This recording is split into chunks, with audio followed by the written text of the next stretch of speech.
Today, I will give you one statistic that will explain why Boston College football is 1-6 and may not win another game this season.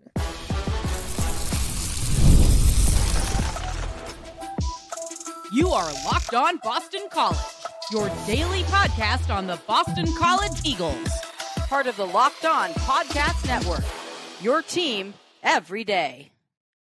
Hello, everyone, and welcome. This is Locked On Boston College, your team every day. I'm your host, AJ Black of Eagle Insider, part of the 247 Network. I've been hosting the show for 5 years, and I've been covering Boston College for over a decade. If you're looking for Boston College news, analysis, and details on your Eagles, you are in the right place. Locked On Boston College is a free daily Boston College podcast available on YouTube or wherever you get your podcasts. Today's episode is brought to you by Game Time. Download the Game Time app, create an account, and use code LOCKEDONCollege for $20 off your first purchase. On today's show, we're going to talk a little bit about basketball. We get lineups, predictions, everything you need to know about Earl Grant's program going into this upcoming season. Mike Sidhly will be joining us to talk all about that. He's an insider who is on the boot. He's got boots on the ground. He'll be talking all about that. And one stat that has defined Boston College football season, I'm going to explore that with you right now. So Boston College, of course, sits at 1-6. And as everyone has said, this is one of the most disappointing seasons in memory because, there's the very distinct possibility Boston College football could lose out the rest of the season. You're still playing Louisville, Notre Dame, SMU, Georgia Tech, and Syracuse. Syracuse is probably your only game, that, unless things really improve, that you have a chance against. Now, you look back at what has happened. After really the precipitous fall from playing close against Stanford, Cal, and MSU and just not being able to beat them, to all of a sudden just getting your doors blown off by Pittsburgh and Clemson and playing pretty poorly against UConn. What is the statistic that shows, where BC is struggling? There's a lot of statistics. If you really want to look into some of the things that are going on, it's not a pretty picture. But I saw today that there is a statistic on stop rate. Now, stop rate is a percentage that you get that tells you the amount of percentage of the drives, that defensive drives that end in a punt, turnover, or turnover on down. So if a drive ends with, the opponent's punting or, a turnover on downs, that is a successful stop rate. So Boston College, there are 136 teams. Boston College is 134th. The only teams worse than Boston College at having a stop is Georgia State and Air Force. BC has 41% of their drives ending in punts, turnovers, or turnovers on down. Third worst in the country. Now, on yesterday's show, I explained, there's a lot of things going on right now, and some of it has to do with injuries. But when you cannot make a stop, does this statistic really surprise any of you who have watched? No. BC has not been able to make stops, and it's killed them. And now that you are at the bottom, this shows you where you're at. Now, interestingly enough, and this is not me going on a tirade about, firing a coach or anything like that. Listen to the coaches that are ahead of them. Oklahoma State, UAB, Arkansas State, Virginia Tech. And then Kent State. Kent State obviously is down there because they're just a travesty of a program. But all those other schools, they've all fired their head coach already this season. I'm not saying anything about Bill O'Brien here. I'm just saying that's we're around those schools right now. If you cannot stop teams from scoring, you're going to lose. The only way you can get around that is if you have a prolific offense, and Boston College does not have that. They have a offense that works at times. But when you're playing with a defense that can't stop anything and 59% of the drives end up with points, you're going to fall behind. This really does show that when your defense is out there, it doesn't matter who you're playing against. They're going to score points. And you're playing the part that's really scary coming up is you ain't seen nothing yet. These offenses that you're playing are better than anything that you played earlier. Louisville, yeah, maybe they don't have the best offensive line, but they've got two great running backs. They've got a wide receiver who was just ACC wide receiver of the week. You're playing Jeremiah Love in 2 weeks. and another good running back on Notre Dame. You're playing against Kevin Jennings, who gave you fits last year when you had Donovan Azaraku. You're facing Kane's King, who is the king, no pun intended, of keeping drives moving with his own just grit and will. This is going to get tough before it gets any better. So this is the type of statistic that really does show. And I mean, you can look at anything for BC. Honestly, the one stat that really surprised me that they weren't really bad at was sacks. They're like 70th, which is still not great, but it's not like 2000, what was it, 23? That was really, really bad. They're not anywhere near that, but it still seems like it should be, right? So stop rate. That was the big thing. Now, just a little bit more football context while we have you guys here. Grayson James has been named the starter for Saturday's game. And honestly, I don't know how I feel about this. I don't have a strong take on this. Grayson James probably gives you a better chance of winning this game. And keeping him out there and not letting Lonergan get killed in a game where Louisville's got a good defense, you're going to struggle. Is probably better because yes, you want Lonergan to get those reps, but if his reps are him getting, manhandled and not having any success, that's not doing anyone any service. So I kind of get where they're getting there, but I also get the folks that are saying if the season's lost, why not let the young guys try to get their lumps? I get that too. So that was a tough thing. Additionally, kind of building off of what we talked about on yesterday's show, we found out about the injury report and things that I have already kind of said, and I thought this was the case. Bill O'Brien was able to confirm. Davion Crouch is out. He's not coming back this season. Jaden Skeet is out. He's not coming back this season. Syer Torrance is out. He's not coming back this season. Amari Jackson will be out this week. He could come back. Don't know what any of that means. Jude Bowery will be back at some point. I didn't get really specific on what that was like. And Eric Doherty, he's going to miss this week too. Now, I saw some folks that are like, AJ, what about this guy, this guy, this guy? Look, credit to the reporter that did ask it. My reporter asked something completely different. But Bill O'Brien's not going to go out there and answer about injury statuses of 25 different guys. That's not what's going to happen. The injuries are so bad that he got to the main targets that you probably want to know more about because those are the guys that have been out forever. Bowery maybe less so, but Crouch and all those guys, we haven't seen them in ages. So that raises an interesting point. All of those guys that I mentioned, other than Bowery and Doherty, could technically redshirt. They could get a medical redshirt. Getting a Bam Crouch back, and again, I don't know where any of this is going to go, would be huge for BC. Getting Owen Stodmeyer back would be huge because your defensive tackle position is very, very thin. So that's going to be a storyline that we're going to be watching. How BC brings some of these guys back, and this could very well happen, some of them may, use their medical redshirt and then enter the transfer portal. That is a realistic thing that could definitely happen in the next couple of weeks or at the end of the season, excuse me. So that'll be something that we're going to have to monitor because that's going to be, a choice that these guys are going to have to make. And I'm not in their shoes. I don't know what they're going to pick. I don't know what they're going to do. I don't know, maybe if they're going to come back and play again.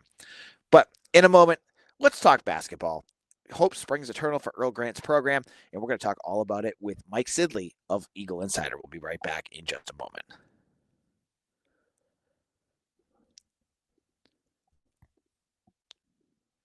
Let's be honest, most of us can't even name all our financial accounts, let alone what they're worth. Between 401ks, savings, and investments, it's easy to lose track, and that can mean leaving money on the table.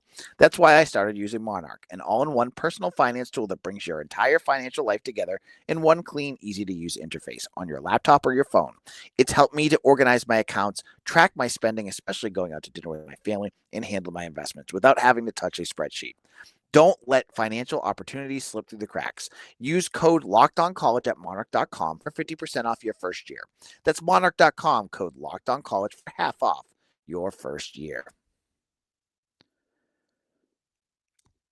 The NFL season is here, and FanDuel has an offer you don't want to miss. Right now, new customers can bet just $5 and get $300 in bonus bets if you win. That's right. Pick a bet, put down $5, and if it hits, you'll unlock $300 in bonus bets to use right across the app. With MLB playoff season here, the NFL college football, in NBA preseason, NHL, it's all there, and it's all on FanDuel. You can make parlays. You can do the over-unders. You can bet straight winners. It's easy to use, and their bonuses are always a real fun. I love using Thursday Night Football, picking a parlay and kind of riding it. Makes watching those games even more fun when you have a little action on it. So whether you're a casual fan or love diving into stats, FanDuel makes the game day experience so much better. So what are you waiting for? Visit FanDuel.com to download the FanDuel app today and get yourself started.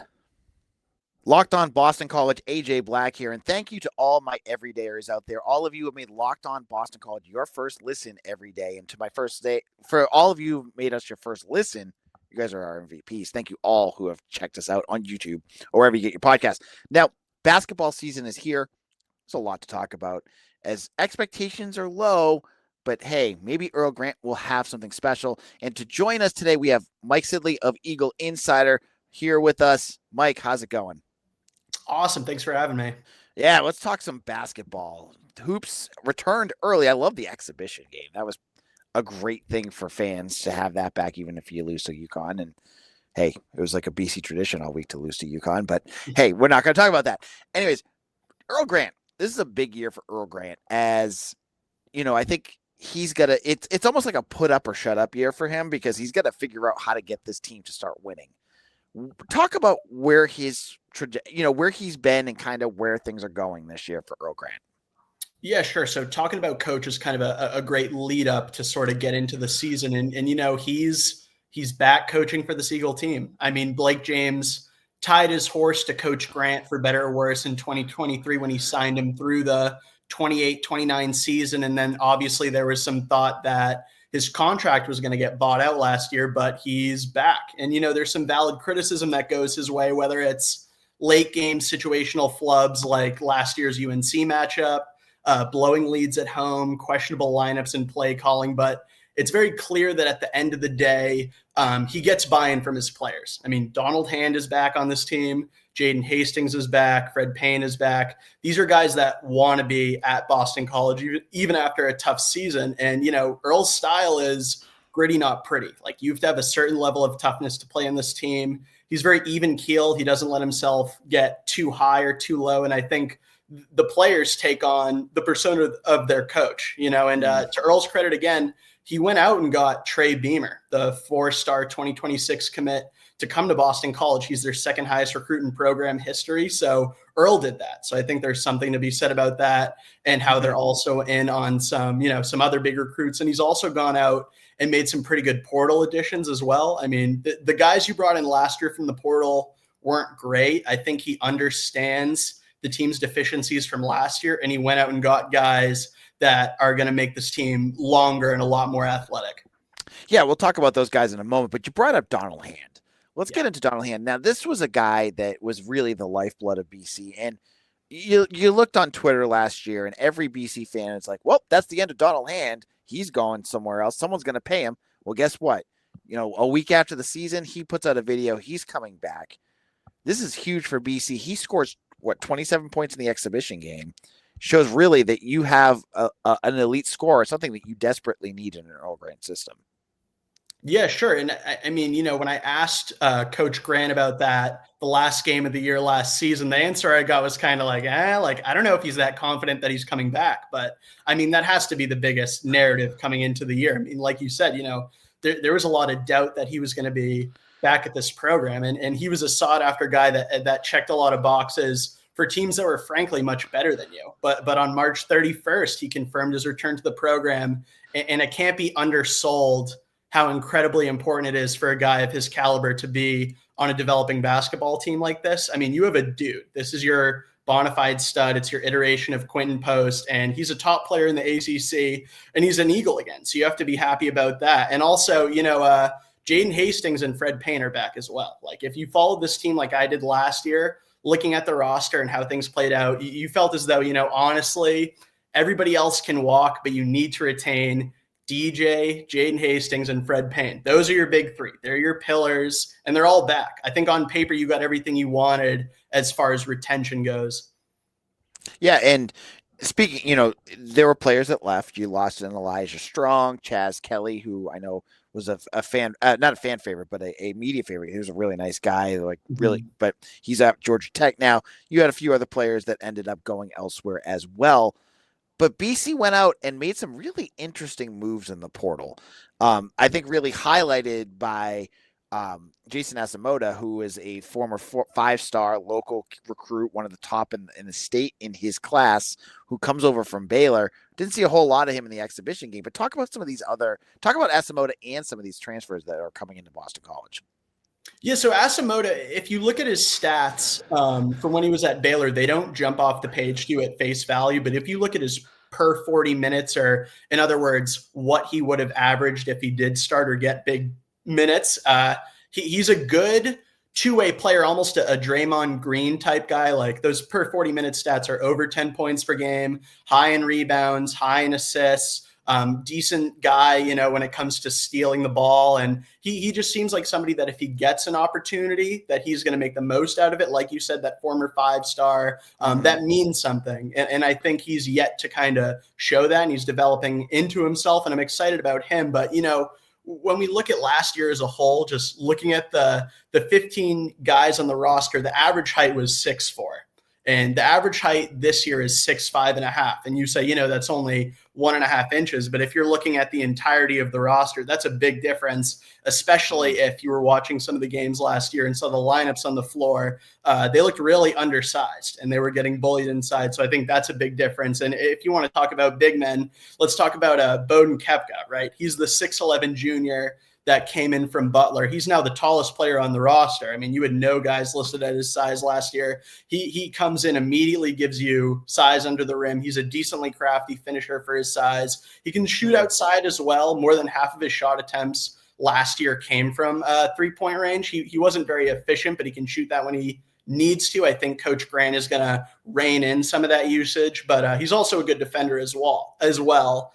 And then you have Aiden Shaw. He's a 6'9 forward. He played his last 3 seasons at Missouri. He's more of a role player. He helped the Tigers during their big turnaround season last year. He's somebody that can play above the rim. He's a powerful finisher. Most of his points came from these thundering dunks last season. I was watching them on tape. He's a big alley-oop threat as well.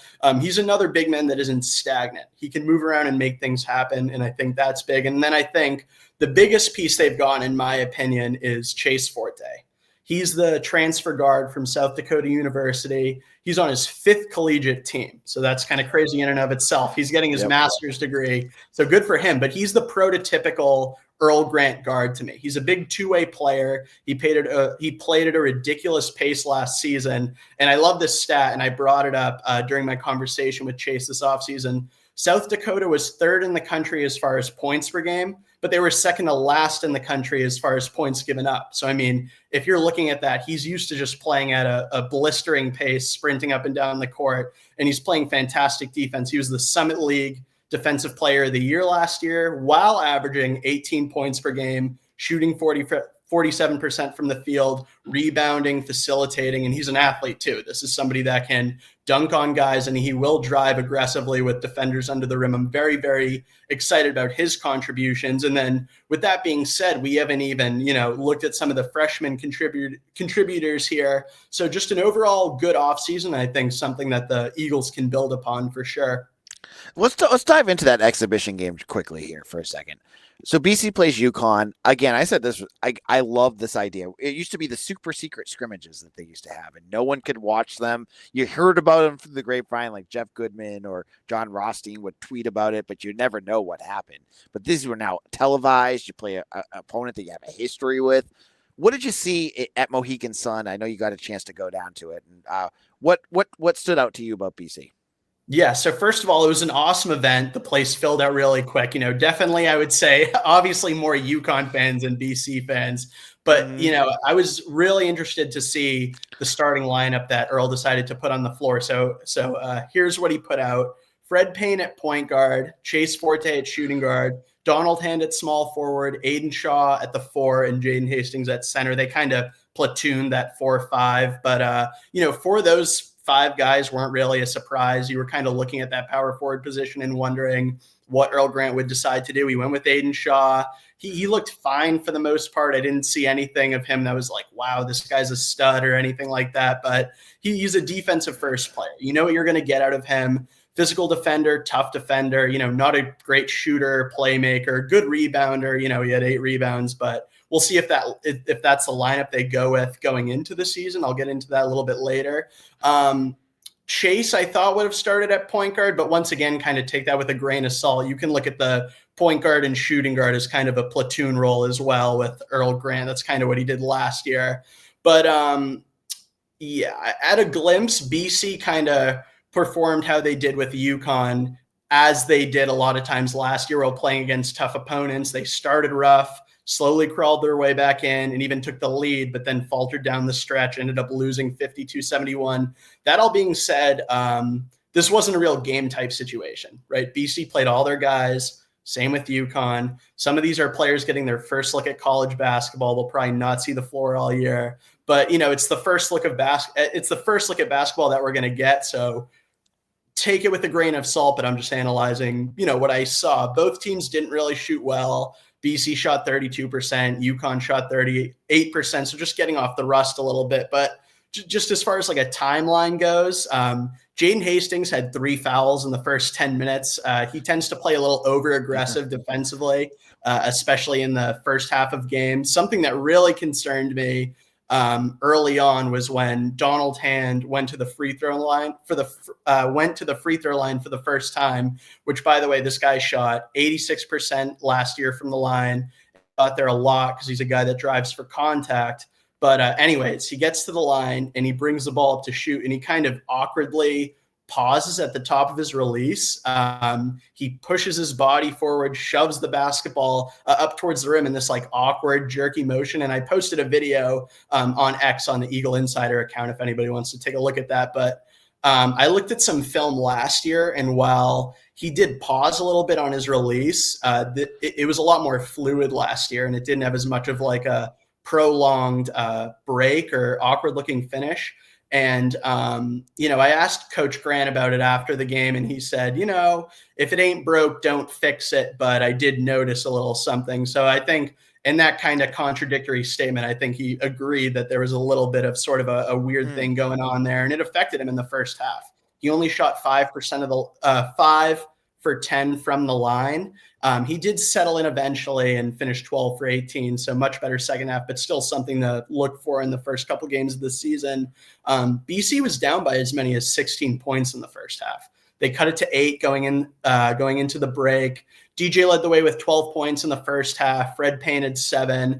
Somebody that really surprised me in the first period, though, was Marko Radunovic from Montenegro. This is the 20-year-old freshman. He's a 6'6" forward. He played last year overseas with KK Podgorica Baymax. I think I'm saying that right.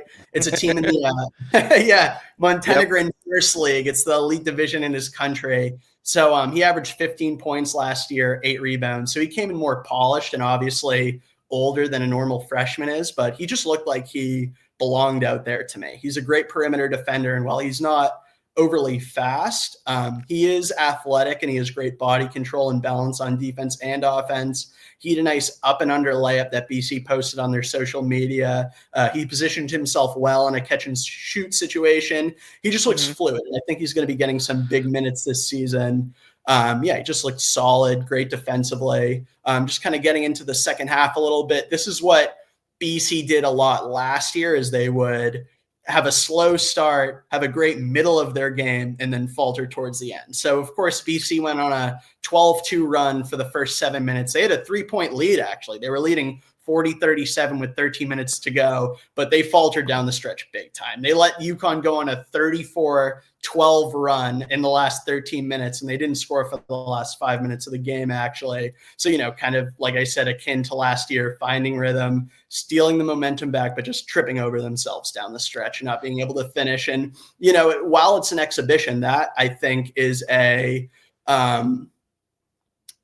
kind of narrative that Earl Grant's going to have to shake as well with him and his coaching staff and the identity of this team. But the big glaring issue to me, and you texted me about this, they only had 2 assists. Like, for a team that was 332nd out of 364 teams last year in terms of assists per game, not good, right? They need to find open looks. They brought Chase Forte in not only as a two-way scorer and defender, but as a facilitator as well. He's a good passer. And honestly, I wish he got more ball handling opportunities, but overall just way too stagnant on offense sometimes, not setting each other up. I think the love needs to be shared more obviously. And also turnovers. They turn the ball over 20 times to UConn 6. So got to clean that up as well. But, for us, first look at this basketball team, for the first look at any sort of competition this year, I thought pretty good overall. I'll get into some of the starters as well. But yeah, that's just sort of a brief synopsis on the game as a whole. Interesting. Yeah. That 2 I did text you about that. I was like, 2 assists. That is crazy. Yeah. All right. In a moment, we're going to move past the exhibition game and look up the season.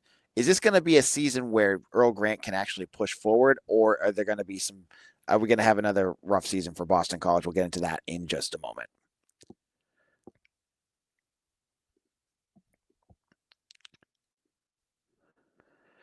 College football is back, and I couldn't be more excited. The tailgates, rivalries, the energy in the stand, there's nothing like it. But let's be real, actually getting tickets can feel more of a battle than the game itself. Endless queues, hidden fees, prices jumping out at checkout. That's why I use Game Time, the app that gives the advantage back to the fans. It's the easiest way to score last-minute tickets at the best prices with no surprise fees. What you see is what you get.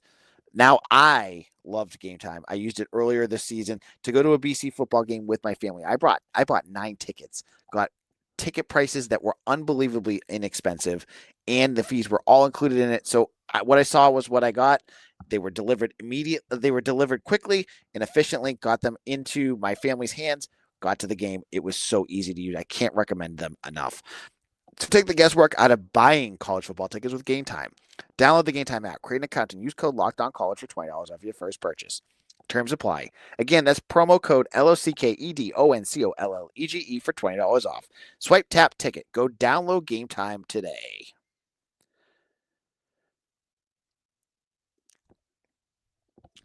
Locked On Boston College, AJ Black here. We're wrapping things up here. If you need a second listen, go check out some of my old episodes, but also check out Locked On ACC with Kenton Gibbs and Alex Dono on YouTube or wherever you get your podcasts.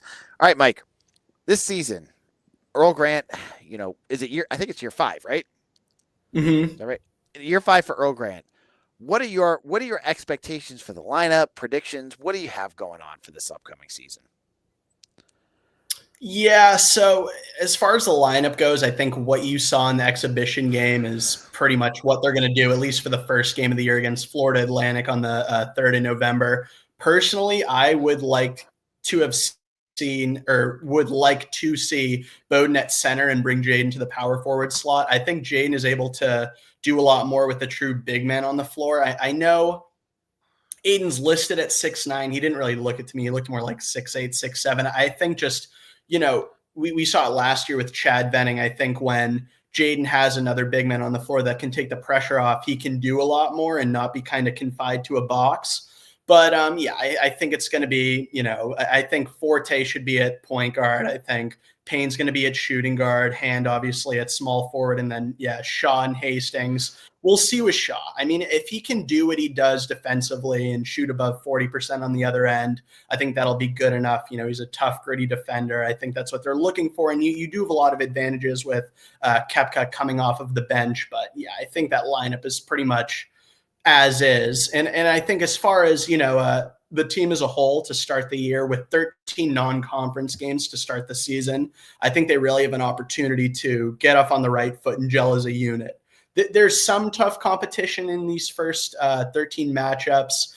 Florida Atlantic, obviously, LSU. I think Temple's going to be a tough game. I actually penciled those in as losses. And obviously, judging by BC's loss to Dartmouth last year, anything can happen. But to start 10-2 or 9-3 would be fantastic, especially all these new faces. ACC play, BC went 4-16 in ACC play last year. They need all the padding that they can get before a tough conference slate. And I think a slightly improved, I wouldn't even say slightly improved, let's say a mightily improved roster and definitely better depth with their bigs will definitely provide them with some extra wins that they would have otherwise left on the table last year.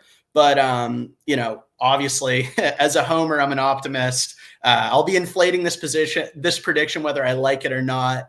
But, the ACC is tough no matter how you slice it. I mean, even improving minutely within conference play will be a huge win to build towards the season. But I have them going 17-14 this year and 7-11 in ACC play. And, having a winning record is obviously a big step up. And they got a lot of young guys coming in next year. I'm not saying I'm looking ahead, but I think just for the confidence of these guys and, just for the fans at Connie Forum and watching these guys on the road, I think a winning season would be huge.